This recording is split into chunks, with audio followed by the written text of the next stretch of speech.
Hello बच्चों, let's see the question. A block of mass small m is connected to another block of mass capital M by the spring of spring constant K. A block are kept on the smooth horizontal plane. Initially, the block are at rest and the spring is unstressed. Then a constant force F is start acting on the block of mass small m to pull it. Find the force on the block of mass capital M. तो देखो बच्चों, ये हो गया आपके पास capital M. ये आपकी spring हो गई स्मॉल m.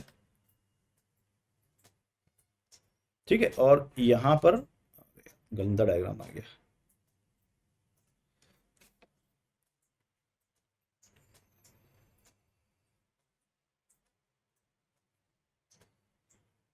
ये हो गया आपका कैपिटल M ब्लॉक. ये स्प्रिंग हो गया हमारे पास. ये हो गया हमारा स्मॉल m ब्लॉक.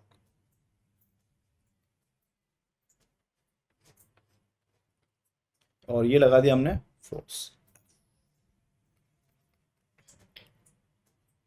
तो जो एक्सेलरेशन का वैल्यू हो गया, सबसे पहले देखो, मान लो ये चल रहा है a1 एक्सेलरेशन से. ठीक है, क्योंकि जरूरी नहीं इनके एक्सेलरेशन सेम होंगे, तो ये लिख दिया मैंने, इसका a1 एक्सेलरेशन और इसका a2 एक्सेलरेशन. हमसे बोल रहा था pull it, find the force on the block capital M. तो बच्चों अगर देखें तो इसको हम स्ट्रिंग की तरह कनेक्ट कर सकते हैं. तो ये kx हो गया आपका, है ना. इसमें स्ट्रिंग फोर्स को t मान लूं मैं, kx के बराबर होगा. अब सिचुएशन क्या है कि फोर्स हमने जो लगाया है ना, और अब ये मान के चलेंगे कि दोनों के एक्सेलरेशन हम कांस्टेंट मान ले, बराबर मान लें. तो a1 बराबर a2.